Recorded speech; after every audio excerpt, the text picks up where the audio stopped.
안녕하세요. 좋은 아침입니다. 오늘은 로마서 8장에서 10장까지입니다. 자, 바울이 어제 7장에서 나는 죄와 싸우지만 계속 넘어지고 나 자신이 나를 이길 수 없다라고 말하면서 인간의 무능함을 고백했지 않습니까? 그리고 바로 이어서 이제 8장을 뭐라고 얘기하고 있냐면 그러므로 이제 그리스도 예수 안에 있는 자에게는 결코 정죄함이 없나니 라고 하는데요. 바울은 너희들의 죄의 흔적 그리고 실수, 연약함 때문에 스스로를 정죄하지 말아라 라고 말하고 싶었던 거예요. 이거는 우리에게 참 필요한 말인 것 같아요. 자, 그리스도 안에 있는 자는 이제 심판 아래 있지 않다는 걸 얘기하고 있는 건데요. 로마 성도들은 유대인 성도와 이방인 성도 간의 갈등, 율법 문제, 죄책감 때문에 이제 흔들리고 있었는데 이거를 바울은 그들에게 말하면서 이 복음의 선언을 주고 있는 겁니다. 자, 그리고 바울은 7장에서 나는 선을 원하지만 그런 나에게 악이 함께 있으니 나 자신도 내가 어찌 못하니 이를 어쩌면 좋단 말인가 오호라 막 이러면서 막 이렇게 얘기했었지 않습니까? 자, 8장에서는 그 해결책을 주고 있는 거예요. 자, 뭐라고 얘기하냐? 바로 죄를 이기는 힘은 인간의 의지가 아니라는 거예요. 여러분, 우리의 의지로는 할 수가 없는 거예요. 어떻게 그럼 할 수 있냐? 오직 성령의 능력으로만 할 수 있다라는 겁니다. 성령이 너희 안에 계시면 그가 너희에게 생명과 평안을 줄 것이며 너희 몸은 죄로 죽었지만 너희의 영은 의로 말미암아 살아있게 되며 너희를 죄의 집에서 끊어낸다라는 겁니다.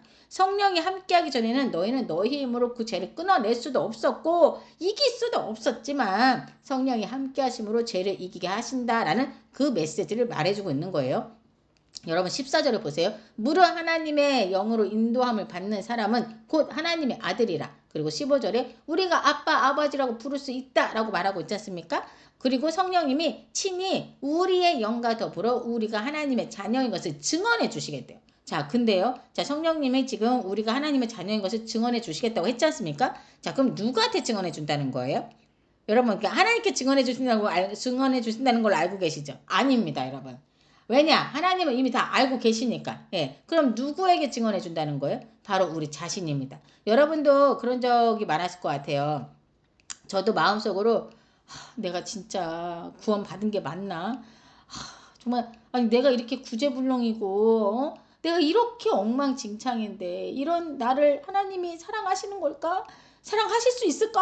막 그리고 또 막 상황이 어려워지고 마음이 무너지고 그러면은 왠지 하나님이 나랑 가까이 있지 않은 것 같고 막 멀리 느껴지고 막 그럴 때가 있지 않습니까? 그리고 실패하면 이러고도 내가 과연 하나님의 자녀인가? 내가 하나님을 과연 사랑한다고 할 수 있는가? 아니었던가? 막 이러면서 막 혼자 의심과 정죄가 막 내 안에서 생길 때 그럴 때 있죠, 여러분. 자, 그럴 때마다 성령께서 우리 안에 속삭이는 겁니다. 너는 하나님의 자녀 맞다. 너희가 그렇게 쓰러지고 실수하고 그거 할 수 있다. 너네는 연약하기 때문에 그럴 수밖에 없다. 그렇기 때문에 하나님께서 너희에게 은혜를 베풀어 주시고 그렇기 때문에 너희가 죄를 끊어낼 수 없기 때문에 그거를 하나님께서 하나님의 은혜로 할 수 있다라고 그래서 너희가 하나님 옆에 붙어 있어야 된다라고 얘기를 하는 거지 않습니까?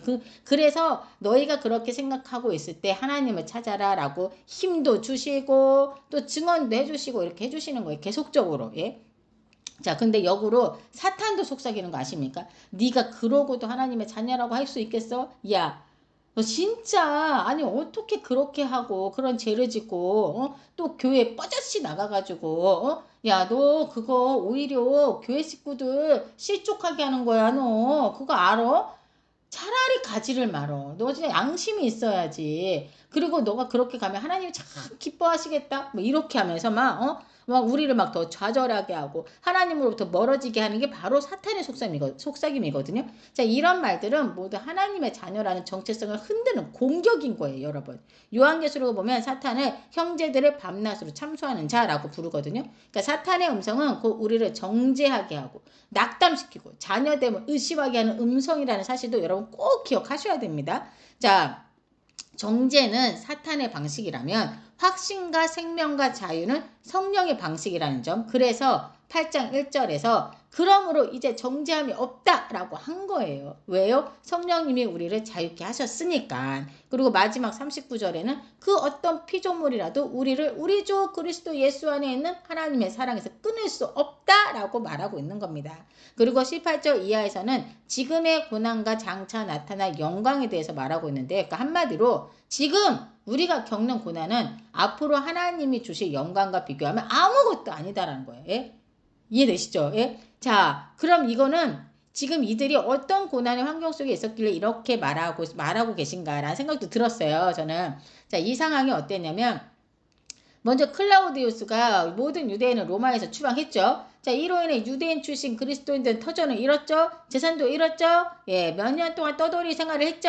예, 다시 로마에 돌아오긴 왔지만 자리 잡기가 쉽지 않았던 거예요. 자리 잡기가 쉽겠습니까? 예, 다 다른 사람들이 털을 잡고 살고 있는데. 자, 그리고 심지어 교회 안에서는 자, 이방인 그리스도인들이 이 교회를 리드하고 이 이방 유대인 성도들이 이제 이방인 성도들을 이제 이끌어주고 말씀을 전하고 막 이렇게 하면서 리드를 했었는데, 지금 딱 와봤더니 어때요? 이방인 성도 중심으로 지금 로마 교회가 굴러가고 있지 않습니까? 예? 자, 그러니까 다시 돌아온 유대인 성도들이 보니까 자기네가 설 자리가 없는 거야. 그리고 지금 이방의 성도들이 율법도 지키지 않고 있고 자신들의 전통을 무시하는 것 같은 그런 느낌을 받은 거예요. 그러니까 막 갈등이 생기는 거잖아요. 예? 갈등이 생겨가지고 막 이게, 그리고 이방의 중심으로 모든 게 돌아가는 것 같으니까 뭔가 굉장히 낯설어. 그리고 내 집 같지가 않아. 이 교회가 우리 예전에 같이 다녔던 교회인데 뭔가 어색해. 막 그런 느낌인 거예요. 그러니까 지금 이 율법으로 인해서 이방의 성도들과의 갈등과 충돌이 계속되다 보니까 교회 내부에서도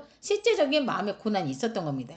자, 솔직히 지금은 아직은 네로의 대박해는 일어나지 않았지만 이미 로마사에서는 그리스도인들이라는 사람들은 이상한 집단이라고 소문이 나 있었어요. 왜냐하면 로마나 헬라 문화는 엄청 많은 신들을 섬겼거든요. 여러분, 그리스 로마 신화, 그렇죠? 거기 얼마나 많은 신들이 나옵니까? 근데 그 신들을 다 우상으로 만들었었거든요. 그러니까 엄청 많은 우상들과 신전들이 있었는데, 근데 그리스도인들이라는 사람들은 신상이 없잖아. 예? 제사도 안 지내. 그러니까 이들을 쟤네 뭐야? 쟤는 신도 없는데 무신론자 취급했던 거예요. 그리고 이 당시에는 로마 황제를 거의 신으로 신격화했었거든요. 그래서 그 시대 사람들은 이제 황제를 주라고 얘기하면서 섬겼단 말이에요. 근데 그리스도인들은 어땠어요? 사람은 신이 아니라고 하면서 주라고 말하지 않았던 거예요. 그러니까 반사회적이라는 딱지도 붙었지. 또 집에서 모이는 모임 때문에 비밀 집단이라고 막 하면서 막 이상하게 여기기도 했던 거예요. 그래서 그리스도인들이라는 이유로 물건을 그 사람들한테는 팔지도 않고, 그 사람이 파는 건 사지도 않고, 예? 직장에 채용도 안 되고 막 이랬던 겁니다. 그러니까 이런 상황에서 바울은 장차 나타날 영광은 지금의 고난과 비교할 수 없다라는 말을 해주고 있는 건데, 이 말이 실제로 여러 고난 가운데 있는 이들에게는 엄청난 위로가 되었던 거죠. 자, 그리고 이어서 피조세계도 함께 탄식하고 있고, 얘들아, 그리고 우리도 탄식하며 기다리고 있다. 성령이 우리의 연약함을 위해서 탄식하며 기도하고 계시고, 하나님은 모든 것을 합력하여 선을 이루고 계시다. 그리고 하나님은 미리 아시고 예정하고 부르시고 영화롭게 하신다라고 말을 하고 있는 건데요. 실제로 고난을 겪고 있는 성도들에게는 정말 큰 격려였던 겁니다. 이 말들이. 자, 그래서 35절에 누가 우리를 그리스도의 사랑에서 끊으리요? 환난이나 공고나 박해나 기근이나 적신이나 위험이나 칼이랴? 그리고 39절에서 그 어떤 것도 우리를 하나님의 사랑에서 끊을 수 없다라고 말하고 있는 겁니다. 자, 지금 바울은 하나님의 사랑에서 우리를 끊을 수 없다는 확신으로 얘기를 하고 있지 않습니까? 자, 근데 여기서 한 가지 질문이 생기는 거예요. 자, 그렇다면 하나님의 선택된 민족인 이스라엘은 왜 예수를 거부한 걸까? 자, 이건 로마 교회 성도들도 정말 궁금했던 문제였다고 합니다.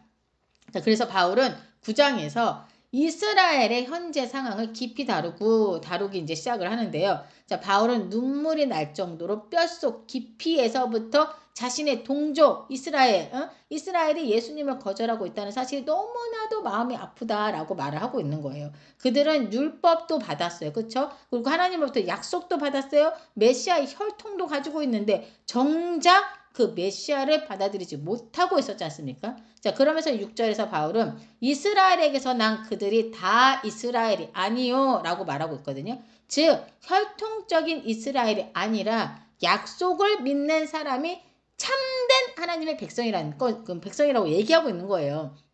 자, 그러면서 예를 들어주는 거예요. 이렇게 사실을 얘기해 주는 거예요. 지금까지 흘러온 모습을 다 얘기해 주기를. 아브라함의 아들 아시죠? 아브라함의 아들 2명 있죠. 이스마엘이랑 이삭이 있죠. 근데 이스마엘이 아니에요. 이스마엘은 혈통으로 아브라함의 힘으로 난 아들이지만 이삭은 하나님의 약속으로 태어난 아들이지 않습니까? 그래서 약속으로 태어난 이삭이 선택되었죠. 자, 이삭의 두 아들 중에서도 에서가 아니라 야곱이 선택되었지 않습니까? 이들이 태어나기도 전에 이렇게 선택되었다는 게, 근데 저는 요 대목을 이렇게 읽을 때마다 약간씩 마음에 좀 불편함이 있다고 해야 될까? 뭐랄까? 그러니까 왜냐면 이 에서와 야곱이 태어나서 그 행동이나 행위로 선택을 받았던 게 아니에요.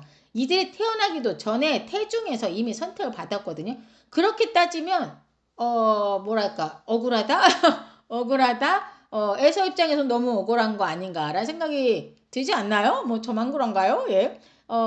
불공평하다라는 생각이 드는 거죠. 근데 제가 이런 생각을 하고 있는 거를 바울이 알았는지 이렇게 얘기하는 거예요. 14절에서 그런즉 우리가 무슨 말을 하리요? 하나님께서 불의가 있느냐? 그럴 수 없다. 그러니까 한마디로 불공평하지 않다라고 먼저 선을 딱 긋고 얘기를 하는데요. 15절에서 긍휼을 베풀 자에게 긍휼을 베푸시고 완악하게 둘 자에게 완악하게 두실 권리가 하나님께 있다라고 말을 한 거예요. 지금 즉 공평 불공평의 문제가 아닌 거예요. 이거는 하나님의 구원 계획을 이루기 위한 주권적 결정이라고 말하고 있는데요. 그럼에도 불구하고 저는 솔직히 막 이게 확 와닿고 막 이해가 팍 되고 막 이게 이러진 못했어요. 그러니까 이러지 못한 상황에 있는 거를 바울이 알았는지 또 바울 스스로가 질문을 던져주더라고요. 저를 대변해서 한 건지. 19절에 혹 너가 내게 말하기를 그러면 하나님이 어찌하여 허물하시냐? 누가 그 뜻을 대적하느냐? 이렇게 얘기할 수 있다라는 거죠. 이 말은 누구나 할 수 있는 반박이었던 거예요. 그러니까 한마디로 아니 그렇다면 하나님이 모든 것을 결정했는데 그 결정에 따라 인간이 행동한 것을 어떻게 책임지라고 하시는 거냐? 하나님의 뜻을 누가 이길 수 있단 말이냐? 라고 반박한다는 거예요. 다시 말해서 사람의 마음과 선택까지 하나님이 주권적으로 움직이신다면 왜 또 인간이 죄가 있네 없네 막 하면서 인간을 탓하시는 거냐? 라고 항의를 담은 질문이라는 거죠. 자, 이에 바울은 피조물인 인간이 창조주께 왜 이렇게 만드셨어요? 라고 따질 수 없다라는 거예요. 즉 모든 주권은 하나님께 있다. 봐라. 토기장이가 그릇을 어떻게 만들든 그릇은 항의할 수 없다. 안 그러냐? 내가 요강으로 쓸지 VIP를 대접하는 그릇으로 쓸지는 내 마음 아니냐 이건 거예요. 자, 이 토기장의 비유를 들으면 사실은 이해가 돼. 또 이거는 이 대목에서는 그렇지 않습니까? 여러분에게 나무들의 이제 제목들이 막 있어요. 여러분들 살림살이를 만들라고 해 이거를 마음껏 쓰라고 해. 여러분이 이제 나무로 쓰레기통도 만들고 쓸 수도 있죠. 그리고 멋진 조각품을 만들어 가지고 내 저기 거실에다가 딱 놓을 수도 있고 막 그렇지 않습니까? 자, 그렇다고 내가 쓰레기통을 만들었다고 해서 이 쓰레기통이 왜 나를 쓰레기통으로 만들었냐고 이럴 수 있어요, 없어요? 없다라는 거야. 그럼 난 뭐래 얘가 이럴 거 아니에요. 그러니까 그럴 수 없다라는 거예요. 예? 그리고 그렇다고 했을 때 내가 쓰레기통을 하찮게 여기냐 그건 또 아니지 않습니까? 그러니까 그건 그거대로의 용도가 있고 다 필요한 것들이지 않습니까? 그러니까 또 우리 몸의 지체도 보면 머리는 중요하고 발가락은 하지 않습니까? 예? 발가락 막 꼬랑내 나고 막 그러니까 막 더럽고 막 그러니까 너는 하찮아. 넌 없어도 돼. 이건가요? 아니잖아요. 다 각자의 기능과 용도가 있다는 거예요. 자, 그런 뜻으로 이해해야 하나라는 생각도 좀 들었고 한편으로는 또 아니 내가 이해가 안 된다고 해서 하나님이 하시는 일이 틀렸다고 또 말할 수는 없잖아요. 왜? 나는 피조물인데다가 당장 한 치 앞도 모르는 게 나인데 우주 만물에 창조하신 모든 것을 다 하시는 하나님께서 하시는 일을 내가 맞네 틀리네 할 수 있습니까? 없어요. 내가 이해 안 된다고 하나님이 틀렸습니까? 그건 완전 맞는 말이 아니지 않습니까? 그거는 제가 알겠어요. 그래서 저도 말씀을 읽다가 이해가 안 간다고 해서 이거 이상한데? 마음속 하나님을 의심? 옛날에는 그랬어요. 옛날에는. 근데 지금은 그건 없어요. 무조건 하나님이 맞다. 근데 내가 이해를 못하는 거지. 그렇게 받아들이고 있습니다. 예. 어쨌든 지금 바울은 하나님이 긍휼을 나타내기 위해 또는 인내를 나타내기 위해 하나님의 성품을 드러내기 위한 목적 등을 가지고 계심을 말하고 있는 거죠. 즉 다시 말해 하나님은 선하고 의로운 분이며 그의 모든 선택과 계획은 긍휼과 구원을 향해 있다. 그러나 인간은 그것을 완전히 판단할 수 있는 자리에 있지 않지 않냐. 그러니까 바울의 초점은 하나님의 주권은 언제나 선한 목적을 향한다는 데 있다라는 걸 말하고 있는 겁니다. 예, 맞습니다. 동의합니다. 예, 이해합니다. 예, 예. 자, 바울은 호세아와 이사야의 예언을 인용하면서 말하기를 이스라엘이 다 버림받는 것도 아니고 이방인이 다 버림받는 것도 아니다 라고 얘기하는데요. 하나님의 계획은 처음부터 믿는 자들을 남기고 이방인들까지 구원에 부르는 거라는 거죠. 그러니까 결론은 이방인은 율법은 몰랐지만 믿음으로 의를 얻었고 반면 이스라엘은 행위로 의를 얻으려 하다가 넘어졌다는 건데요. 예수님은 걸림돌이 되셨지만 그분을 믿는 자는 영원히 부끄러움을 당하지 않는다라고 말한 성경 말씀으로 9장이 마무리하고 있습니다. 자, 9장에서 하나님의 주권을 말했다면 이제 10장에서는 그 주권 안에서 사람이 실제로 어떻게 구원에 참여하게 되는가를 말하고 있는 거예요. 자, 바울은 먼저 나는 내 동족 이스라엘이 구원받기를 정말 진심으로 바란다 라고 말을 하는데요. 문제는 이스라엘도 하나님을 향한 열심이 있어요. 그쵸? 그 열심이 율법을 지켜서 스스로 의를 얻으려는 잘못된 방식으로 흐르고 있었다는 것을 지금 말하고 있는 거예요. 사실 바울 자신도 그랬었거든요. 그래서 바울은 4절에서 그리스도는 믿는 자에게 의를 이루기 위하여 율법의 마침이 되셨다. 즉 더 이상 율법으로 의를 만들 필요가 없다라는 얘기를 하고 있는 겁니다. 자, 그리고 이어서 바울은 모세의 말을 빌려서 설명을 하는데요. 근데 6절, 7절이 좀 이렇게 읽어보시면 잘 이해가 안 가실 수도 있어요. 저는 좀 이해가 계속 안 갔었거든요. 근데 오늘은 이제 조금 이해가 가더라고요. 그러니까 이 말은 즉슨 어떤 사람들이 생각하기를 구원을 얻으려면 우리가 뭔가 엄청난 일을 해야 하지 않을까. 하늘 끝까지 올라가거나 깊은 곳까지 내려가는 것처럼 뭔가 대단한 수고나 특별한 행위가 있어야 하지 않을까라고 생각했던 거예요. 근데 이에 대해서 바울은 단번에 아니야 라고 얘기를 하면서 그거는 네가 그렇게 생각하는 거는 마치 네가 예수님을 다시 하늘에서 끌어내리거나 예수님을 다시 죽음에서 살려내야 한다는 말과 같아. 즉 구원은 인간의 대단한 노력으로 이루어지는 것이 아니야 라고 얘기하는 거예요. 이미 하나님께서 그리스도의 오심과 부활을 통해서 구원을 완전하게 이루어 놓으셨기 때문인 건데요. 그러면서 9절에 너가 만일 너의 입으로 예수를 주로 시인하며 또 하나님께서 그를 죽은 자 가운데서 살리신 것을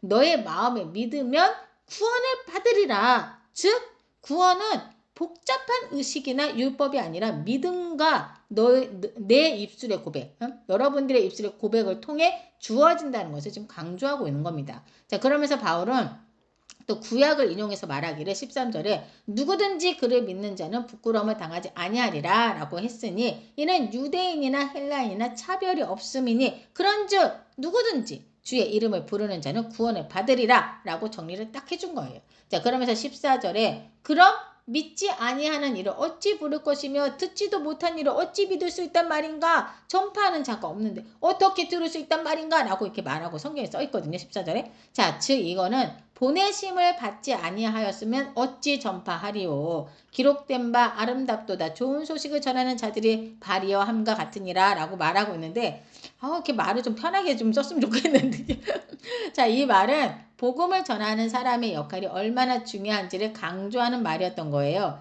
그러니까 믿고 싶어도 알아야 믿는 거지 않습니까? 그래서 바울은 17절에서 믿음은 들음에서 나며 들음은 그리스도의 말씀으로 말미암느니라 라고 말하고 있는 겁니다. 여러분들 굉장히 잘하고 계신 거예요. 열심히 말씀 읽고 계시죠? 예.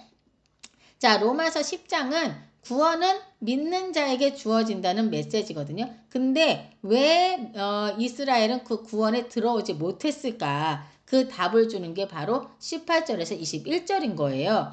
자, 유대인들이 우린 복음을 못 들었다라고 말할 수 있습니까, 여러분?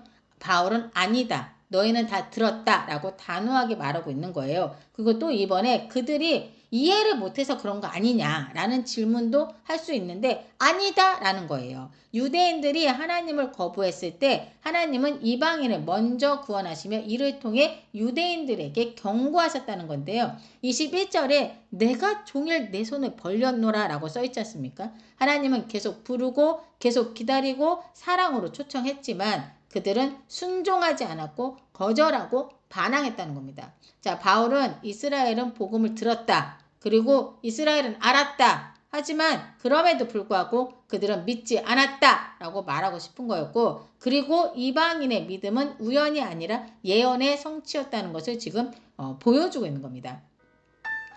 자, 오늘 함께 살펴본 로마서 8장부터 10장까지의 말씀은 우리의 연약함보다 크신 하나님의 사랑, 우리의 흔들림보다 더 단단한 하나님의 선택, 그리고 어떤 것도 끊을 수 없는 그분의 은혜를 다시 확인하게 해줬는데요. 혹시 오늘도 여러분은 나는 정말 부족해, 나는 정말 구제불능이야, 나는 정말 어떡하면 좋아, 막 이렇게 이런 속삭임에 막 흔들리고 계시다면 하나님의 약속은 여러분의 기분이나 상황이 아니라 성령의 증언과 하나님의 신실한 계획 위에 서 있다는 사실을 기억하시면 좋을 것 같아요. 하나님은 시작하신 일을 반드시 이루시는 분이시고 결코 우리는 버려지지 않았으며, 그쵸? 그리고 하나님은 우리를 끝까지 이끌어 가시는 분이시라는 거, 이 사실을 여러분 잊으시면 안 됩니다. 자, 로마서 쉽지 않아요. 저는 그랬던 것 같아요. 그래서 여러분들이 잘 천천히 묵상하면서 읽으시면 좋을 것 같아요.